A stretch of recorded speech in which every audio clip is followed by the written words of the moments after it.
Hi, I'm Gavin, and today I'm going to be reading Lamb to the Slaughter by Roald Dahl. Let's begin. The room was warm and clean, the curtains drawn, the two lamp tables alert hers, and one by the empty chair opposite. On the sideboard behind her, two tall glasses, soda water, whiskey, fresh ice cubes in the thermos bucket. Mary Maloney was waiting for her husband to come in from work. Now and again she would glance up from the clock, but without anxiety, merely to please herself, with the thought that each minute gone by made it nearer and nearer the time he would come. There was a slow, smiling air about her, and about everything she did. The drop of a head as she bent over her sewing was was curiously tranquil. Her skin, for this was her 6th month with child, had acquired a wonderful translucent quality. The mouth was soft, the eyes, with their new placid look, seemed to look darker than before.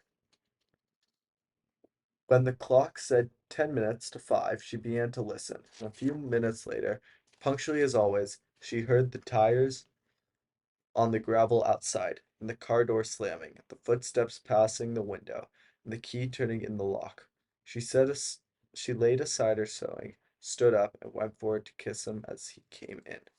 "Hello, darling," she said. "Hello, darling," he answered. She took his coat and hung it in the closet. Then she walked over and made the drinks, a strong one for him, a weak one for herself, and as soon as she was back again in her chair with the sewing, and he in the other opposite, holding the tall glass with both hands, rocking it so the ice cubes tinkled from side to side. For her, this was always a blissful time of the day. She knew he didn't want to speak much until the drink was finished, and she, on the other side, was content to sit quietly, enjoying his company long after the long hours alone in the house. She loved to luxuriate in the presence of this man, and to feel almost as a sunbather feels in the sun that warm male glow that came out of him to her when they were alone together. She loved him for the way he sat loosely in the chair, the way he came in a door, or moved slowly across the room with long strides. She loved the intent, far look in his eyes when they rested in her, the funny shape of the mouth, especially the way he remained silent about his tiredness, sitting still with himself until the whiskey had taken some of it away. "Tired, darling?" "Yes," he said, "I'm tired." And as he spoke, he did the usual thing. He lifted his glass and drained it in one swallow, and although there was some half left of it, at least half of it left, she really wasn't watching him. But she knew what he had done because she heard the ice cubes falling back against the bottom of the empty glass when he lowered his arms. He paused for a moment, leaning forward in the chair. Then he got up and went slowly over to fetch himself another. "I'll get it," she cried, jumping up. "Sit down," he said. When he came back, she noticed the new drink was dark amber with the quantity of whiskey in it. "Darling, shall I get your slippers?" "No." She watched him as he began to sip the dark yellow drink, and she could see the oily swirls in the liquid because it was so strong. "I think it's a shame," she said, "that when a policeman gets to be as senior as you, they keep him walking about on his feet all day long." He didn't answer, so she bent her head again and went on with her sewing. Each time he lifted the drink to his lips, she heard the ice cubes clinking against the side of the glass. "Darling," she said, "would you like me to get some cheese?" "I haven't made any supper because it's Thursday." "No," he said. "If you're too tired to eat out," she went on, "it's still not too late. There's plenty of meat and stuff in the freezer. You can have it right here and not even move out of the chair." Her eyes waited on him for an answer, a smile, a little nod, but he made no sign. "Anyway," she went on, "I'll get you some cheese and crackers first." "I don't want it," he said. She moved uneasily in her chair, the large eyes still watching his face. "But you must eat. I'll fix it anyway. Uh, You can have it or not, as you like." She stood up and placed her sewing on the table by the lamp. "Sit down," he said. "Just for a minute. Sit down." It wasn't till that she began to get frightened. "Go on," he said. "Sit down." She lowered herself back slowly onto the chair. watching him all the time with those large, bewildered eyes. He had finished the second drink and was staring down into the glass, frowning. Listen, he said, I've got something to tell you.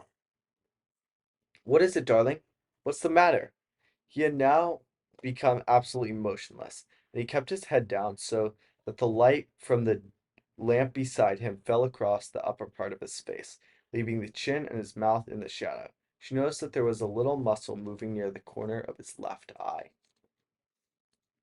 This is going to be a bit of a shock to you, I'm afraid, he said, but I've thought about it a good deal, and the only thing is to tell you right away. I hope you won't blame me too much. And he told her. It didn't take long, 4 or 5 minutes at most, and she sat very still through it all, watching him with a kind of dazed horror as he went further and further away from her with each word. So there it is, he added, and I know it's kind of a bad time to be telling you. There simply wasn't any other way. Of course I'll give you money and see you're looked after, but there needn't really be any fuss. I hope not anyway. It wouldn't be very good for my job. Her first instinct was not to believe any of it, to reject it all. It occurred to her that perhaps he hadn't even spoken, that she herself had imagined the whole thing. Maybe if she went about her business and acted though she hadn't imagined that she herself had imagined the whole thing. Maybe if she went on about her business and acted though she hadn't been listening, then later, when she woke of some sort again, she might find that none of it had ever happened. I'll get the supper, she managed to whisper, and this time he didn't stop her. When she walked across the room, she couldn't feel her feet touching the floor. She couldn't feel anything except a slight nausea and a desire to vomit.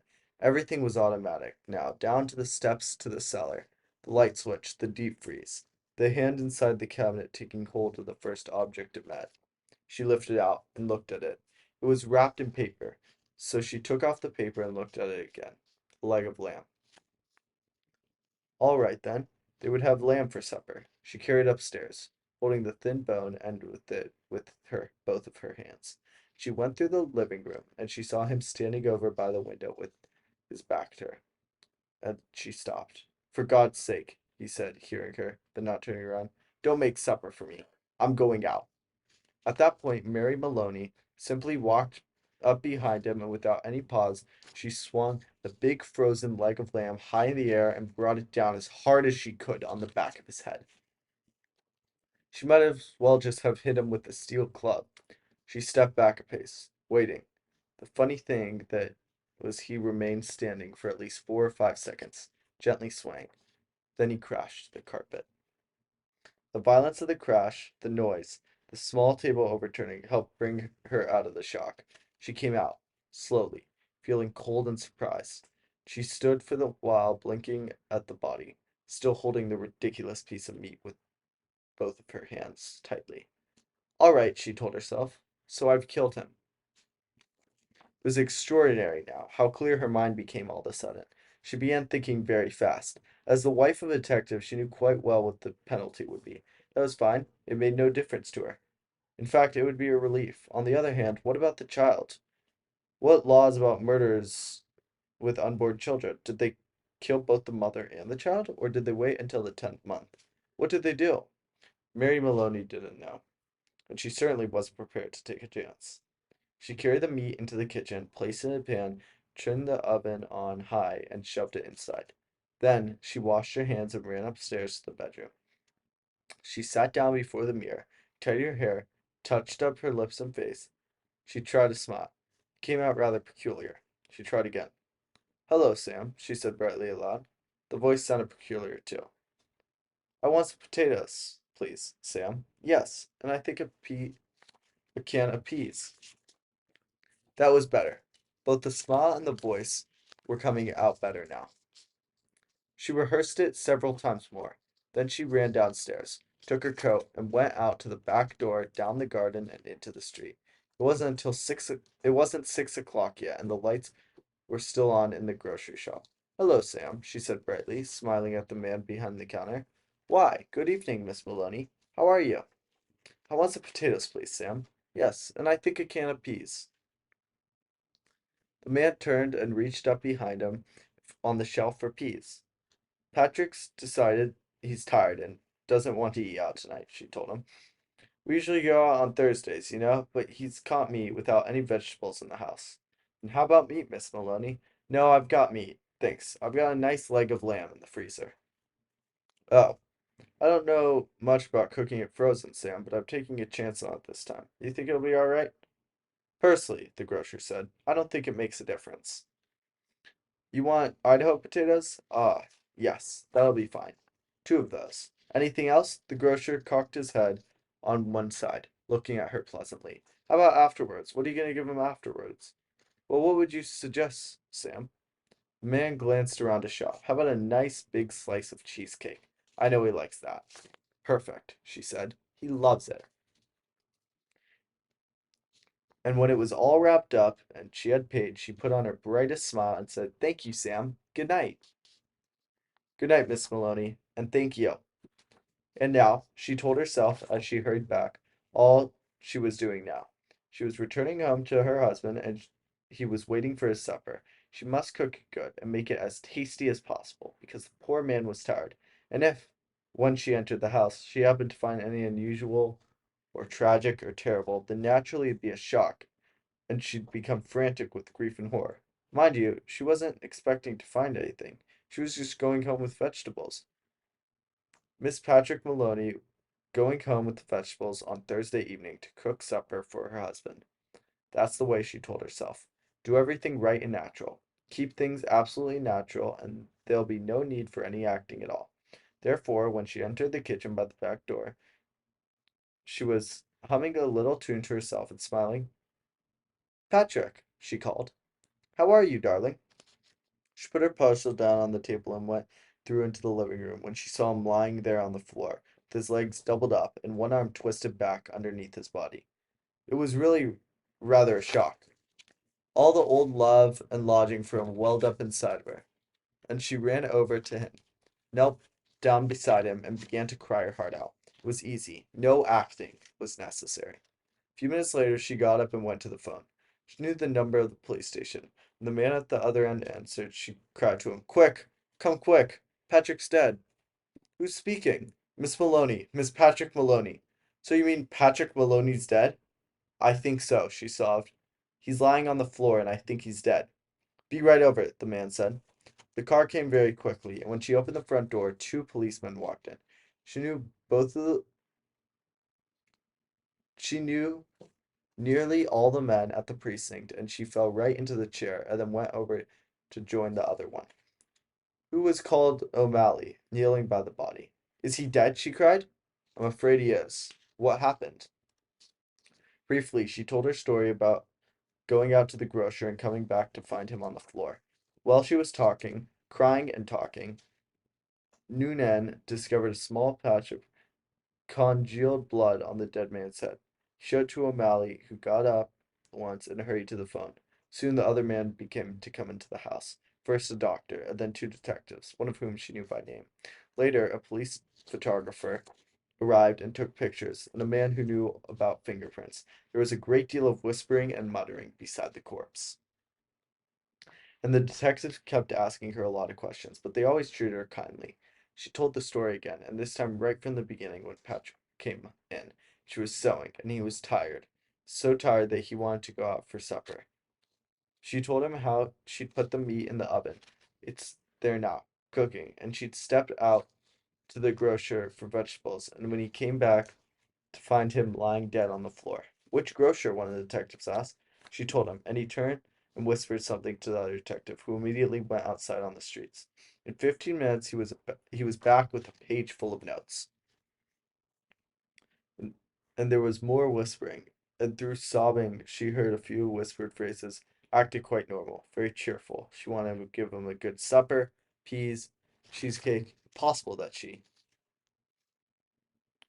After a while, the photographer and the doctor departed, and two other men came in, took the corpse away on a stretcher. And then the fingerprint man went away. The two detectives remained, and so did two policemen.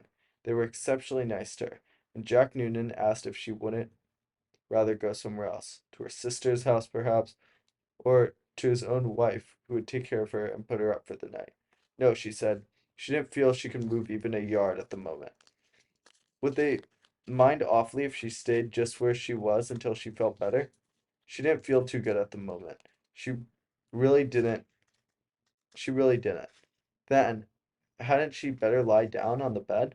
Jack Newton asked. No, she said. She'd like to stay right where she was, in this chair.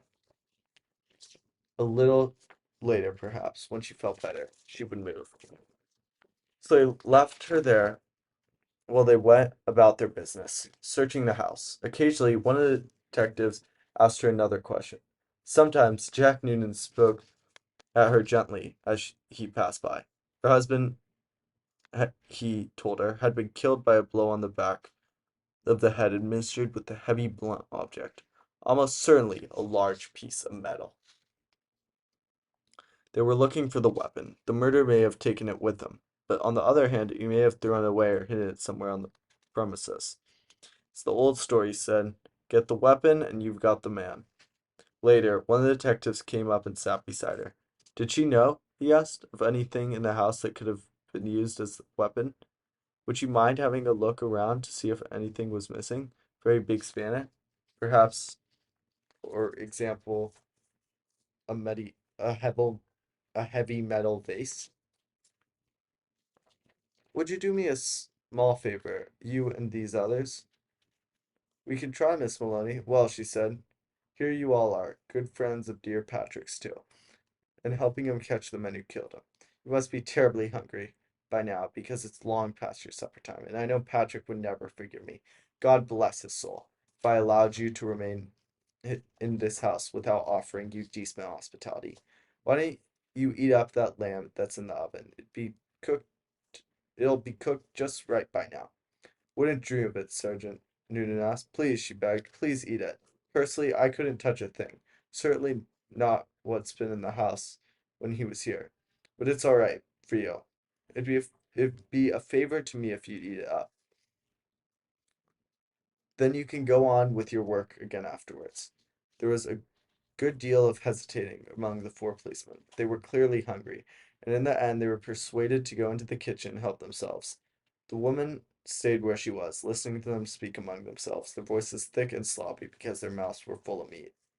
Have some more, Charlie. No, better not finish it. She wants us to finish it. She says so. Be doing her a favor. Okay then, give me some more. That's a hell of a big club the guy must have used to hit poor Patrick, one of them was saying. The doc says the skull was smashed all to pieces, just like from a sledgehammer. That's why it ought to be easy to find. That's exactly what I say. Whoever had done it, they're not going to be carrying a thing around like that, them longer than they need. One of them belched. Personally, I think it's right here on the premises. Probably right under our very noses. What do you think, Jack? And in the other room, Mary Maloney giggled.